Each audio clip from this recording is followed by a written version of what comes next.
It is a historic day in the Middle East. The war in Gaza coming to an end a little more than 2 years after it began. The president reiterated the importance of this day while speaking to the Israeli parliament just a short time ago. Generations from now, this will be remembered as the moment that everything began to change, and change very much for the better. Like the USA right now, it will be the golden age of Israel and the golden age of the Middle East. It's going to work together. Joining us now is someone who was at the Knesset to witness this speech in person, Rabbi Stephen Berg, CEO of the Aish World Center, a nonprofit Jewish educational organization. Rabbi, good morning to you. Thanks so much for joining us. You just left the Knesset. Tell us what it was like there in person, because it just seemed electric watching it on TV. I mean, it was historical. I mean, you had a sense, everyone had a sense that they were sitting in a moment of history of someone. Everyone's talked about peace for decades, and here was someone that really brought it home. And the love, it was history and love combined together, because the Israelis understand that President Trump is someone who says what he means and means what he says, and he delivered. And peace for us is all we've ever wanted. 2 years, 737 days since Hamas terrorists took captive those hostages, and now they're coming home. What has the atmosphere been like there in Israel, and what is it like today?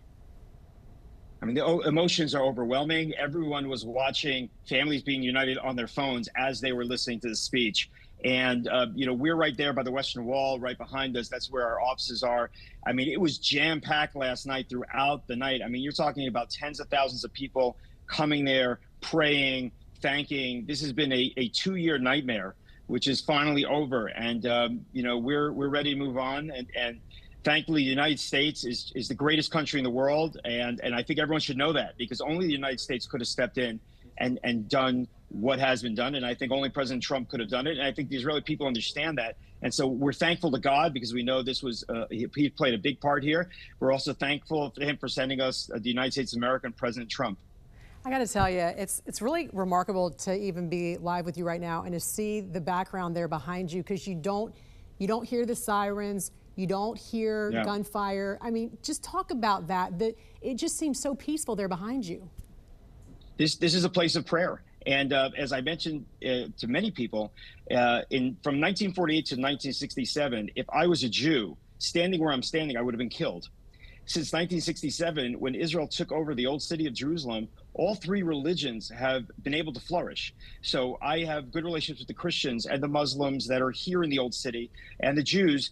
And we want to go back to a place of prayer, because that's biblically what it was designated as. And you're exactly right. We're not hearing the shells in the distance, and we're not hearing the gunfire. And this is what we want to live in peace. And therefore, everyone has to step up, and the education of young people has to be that peace is something to seek out, not the killing of Jews. What did you think about the terms of this peace deal? Because as we know, 2,000 Palestinian prisoners, detainees were also released as a result of this. Painful beyond belief. I don't think anyone around the world understands how painful this was for Jews and Israelis to have murderers go free. It's literally as if you're letting serial killers out as part of a deal. These are terrorists, and it's very, very painful. But for us, these 20 young men coming back alive, I can't even give the value upon that. So we know that we have to sacrifice for peace. We're not thrilled. But, you know, the truth is, when you make peace, neither side is thrilled. And I think we understand that. And I hope the other side understands that. And we need to move on. But frankly, no one in Israel actually expects the other side to move on, because we understand that now they're going to try to bring Israel to criminal court. They're going to try to push this as far as they can, instead of trying to make peace practically, like the American administration has done. So our hearts are a little bit broken. But as I tell everyone, there's nothing stronger than the broken heart of a Jew. Our hearts have been broken, but our hearts are much stronger now, and we're going to continue to pursue peace. I want to listen to some of President Trump's historic speech to Parliament. I know you just witnessed it as well in person. Let's take a listen together. This is now a very exciting time for Israel and for the entire Middle East, because all across the Middle East, the forces of chaos, terror, and ruin that have plagued the region for decades now stand weakened, isolated, and totally defeated. A new coalition of proud and responsible nations is emerging. And because of us, the enemies of all civilization are in retreat. Thanks to the bravery and incredible skill of the Israeli Defense Forces and Operation Rising Lion,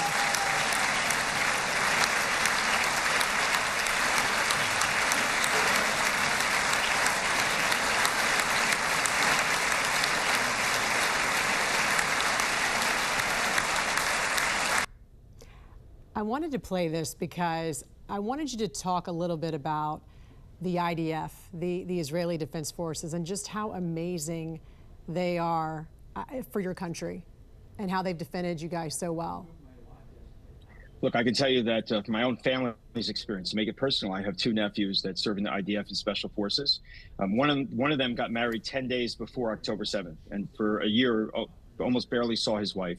And I called my sister every day. Every morning, I would start my day calling my sister, how are the boys doing? And for us, it's a country of a draft, but it's more than that. It's a country of service, a country that looks back at 2,000 years of persecution. We look back at the Holocaust, and we understand that our young men and young women of the IDF must defend the Jewish people. And so there was never any question that, you know, when they came across and killed the Jews they did and took them as hostage, we kept saying that for 2 years. We said, return the hostages and this will all be over. And there was no pressure from the rest of the world on Hamas to give back those hostages. So we could not have been prouder of the young men and young women of the IDF. And we lost 1,000 souls along the way the last 2 years. But their sacrifice was here so we can live and walk the streets and live in peace. And they're heroes. And last night, I was with one of the families waiting for their son's body to be returned. He was a hero. He was supposed to have surgery that day. He heard about what was going on. He grabbed a gun. Was special. He went down the fight and he was killed. And we were dancing with a Torah scroll, which is our holiest item that was given in his memory. So we push forward. We push forward, and there's not one of those 1,000 soldiers that we will not carry around in our hearts the rest of our lives. Rabbi Stephen Berg, such a pleasure to talk to you this morning. And it's just wonderful to see that live picture there from Israel and just how beautiful and peaceful it is there behind you there, the Holy Land. God bless you. Thank you for joining us. Thank you. God bless. Thank you. Emotional reunions as the final 20 hostages held by Hamas were reunited with their families across Israel. People cheered in Tel Aviv celebrating this milestone moment. Under a U.S.-brokered ceasefire deal, hundreds of Palestinian prisoners and detainees were met with large crowds as they also reunited with their relatives in the West Bank. President Donald Trump declared a dawn of a new Middle East. This deal, this once-in-a-lifetime deal, nobody's ever seen anything like what's happening today. On Monday, photos released by the Israeli Prime Minister's office show a freed hostage playing with his children for the first time in 2 years. Families say they never stopped fighting for the release of their loved ones. Keep sharing your stories to policymakers. Keep telling us what do you think needs to happen, and give us ideas on how we can break the deadlock. And we kept doing that. They kept open the White House for us, and President Trump has done it.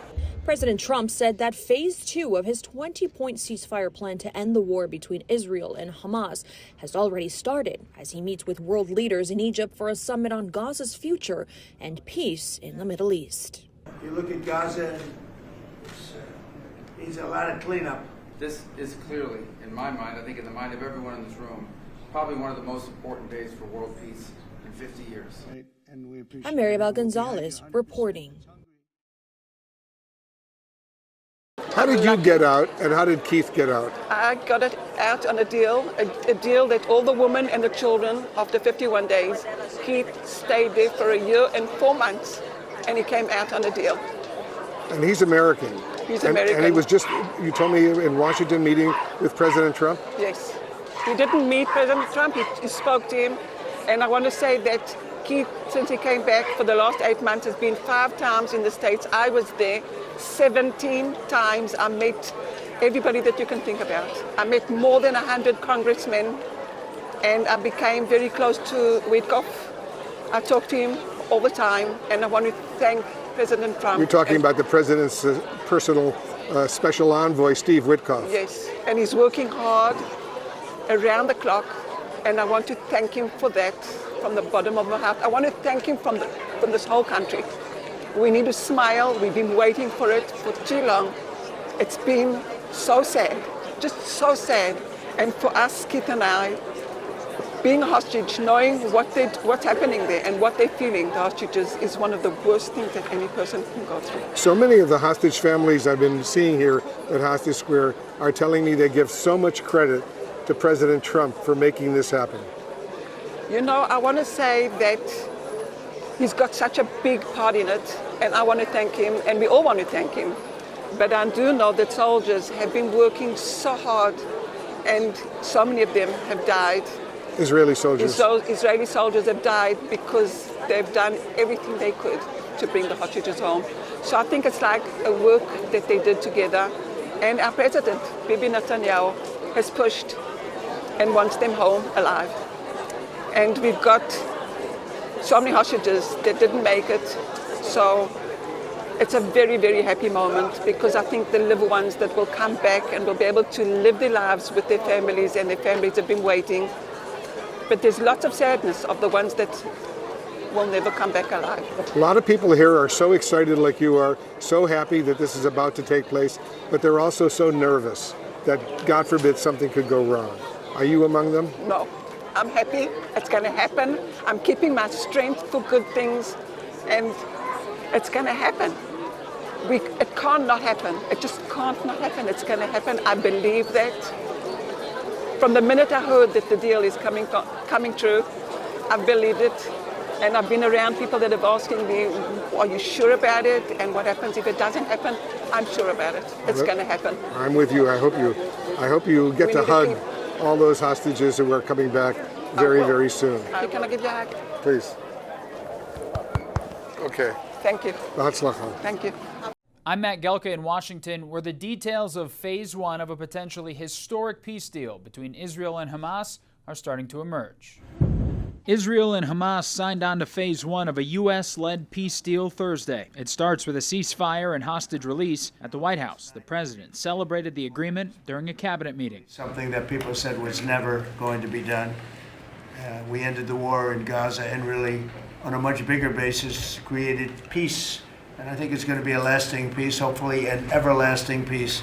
Peace in the Middle East. A full ceasefire in Gaza is set to go into effect within 24 hours of Israel formally ratifying it. That includes a partial withdrawal of Israeli forces and then a 72-hour countdown for Hamas to release hostages.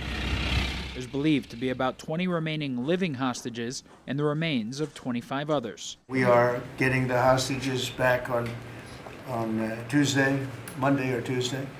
And that'll be a day of joy. I'm going to try and make a trip over. The deal represents a breakthrough in a 2-year war that started with the deadliest massacre of Jewish people since the Holocaust. Gaza's health ministry has said nearly 70,000 Palestinians have since died, with the country in a humanitarian crisis. There were celebrations in Israel and Gaza when reports of a deal first emerged. The concern with any agreement is whether or not it holds. The hostage release is only described as Phase 1. The peace deal proposed by the Trump administration is a 20-point plan that includes rebuilding Gaza without Hamas. The timeline of how future phases would play out is still unclear. There will be disarming, there will be pullbacks, there will be a lot of things that are happening. You know, I gave you a whole list of 22 different things that will take place. And I think it'll take place, and I think you're going to end up with peace in the Middle East. But we have to get our hostages back. And we weren't going to do it at the end, we're going to do it at the beginning. President Trump says he's been asked to address the Knesset, Israel's parliament, and that speech could take place as early as this weekend. Reporting in Washington, I'm Matt Gelka.